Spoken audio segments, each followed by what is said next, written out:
Nityanandam. Last week I received a request from a YouTuber. Basically, she asked me to create a video to talk about weight control from the spiritual perspective.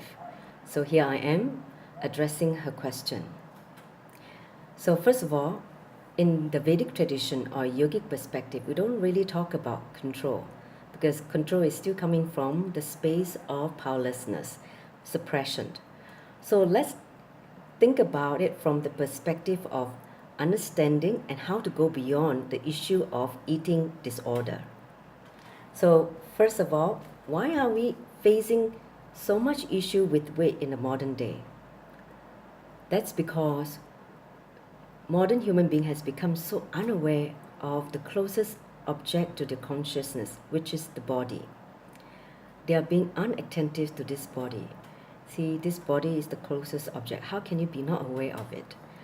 And unconsciousness happen when you are eating too much and you're eating unnecessarily. The constant stimulation from the media to our senses, whether it's through sight, through smell, through taste, we constantly are stimulated by the external factors to eat. And when you are driven by the senses, obviously you're going to get into trouble with the body because the body does not need the food. It is basically of eating out of greed from the senses. So unawareness or unattentiveness to this body is one of the big problem that we are facing in the modern day.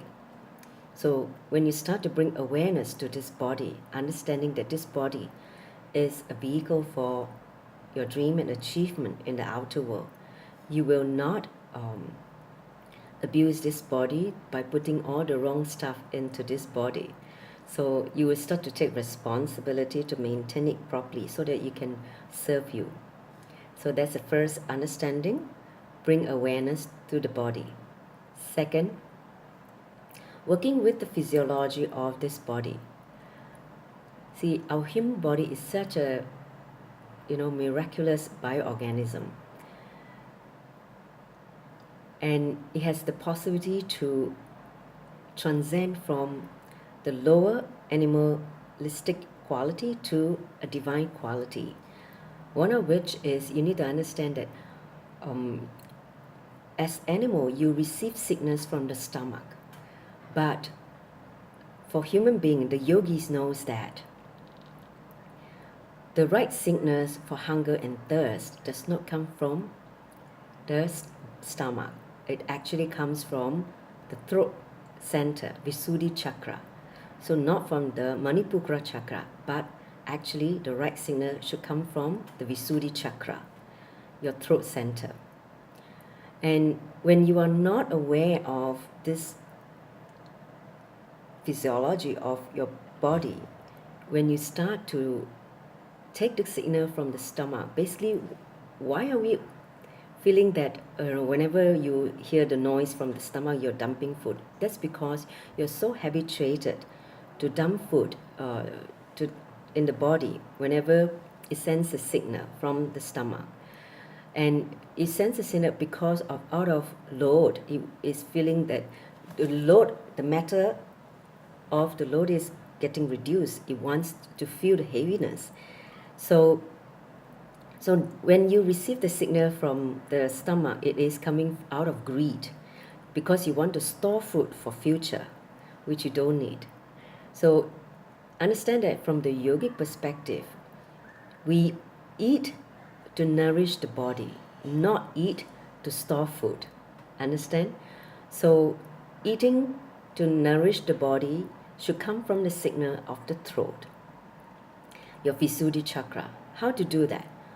You can actually make a shift from the stomach signal to the throat signal by just going on 3 days liquid diet. See, when you are on liquid diet, you start to see where the hunger signal originates. It's actually coming from the throat center. When you're able to recognize the right signal, automatically your food intake will come down by 50%.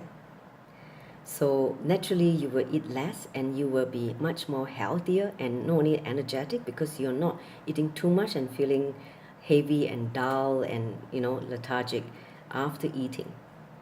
So that is working with the body intelligence, shifting from the wrong signal of the hunger and thirst to the right signal, which is from the throat. So that's the second thing that you can explore and experiment.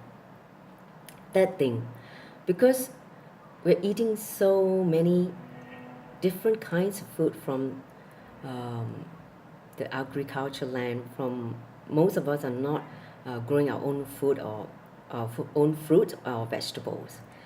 And they are mostly purchased through supermarket. Unless you're eating purely organic food, you do not know what has gone inside the food chain. Many of the food that we purchase from the supermarket are already tainted with a lot of pesticide, a lot of toxin, and also a lot of crops are already genetically modified. So basically all this has adverse effect to your body, whether it's to retain the weight or create a health issue like cancer and all that.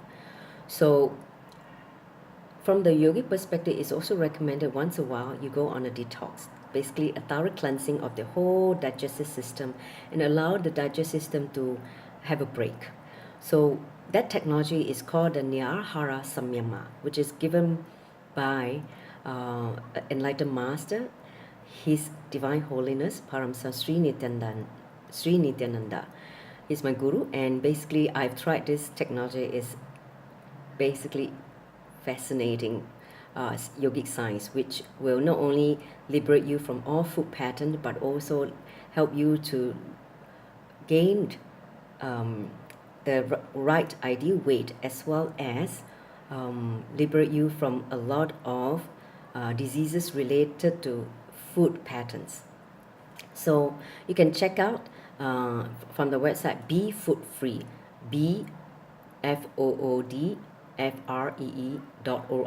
befoodfree.org. So that's the website. It has got all the information that how you can get started.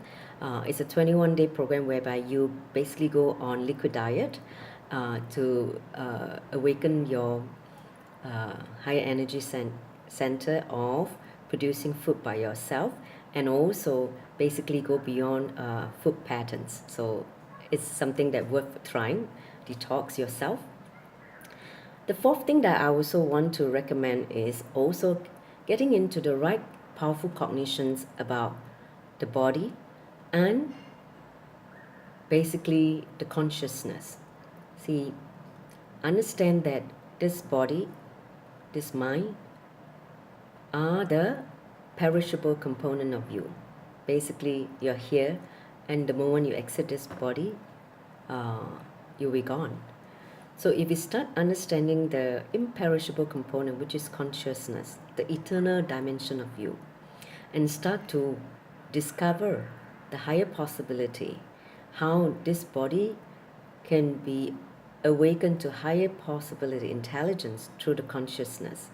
That's how in the yogis, the yogic science, basically they have the full spectrum of not just achieving a healthy body of which is free from diseases, but also going beyond the need for food, water. Basically the understanding is, you have seen that in Himalayas or in India, many yogis do not eat at all. They're able to just create energy through sunlight, through the air, and even just a little bit of water, that's it.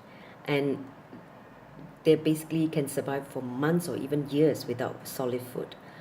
What it means is that it's a possibility for all human beings. And of course, it is not necessary to go beyond food because you're not living that kind of lifestyle. But what I'm saying is, it is a possibility that we can go beyond food. So that is one of the possible cognition, that there are other energy source besides solid food. So that is one powerful cognition. And then the other powerful cognition is that as a spiritual being, as consciousness, we are connected to everything. Everything is within us, we are in everything. So if you understand that perspective, how can you be eating animals, organism, which are also part of this whole universe?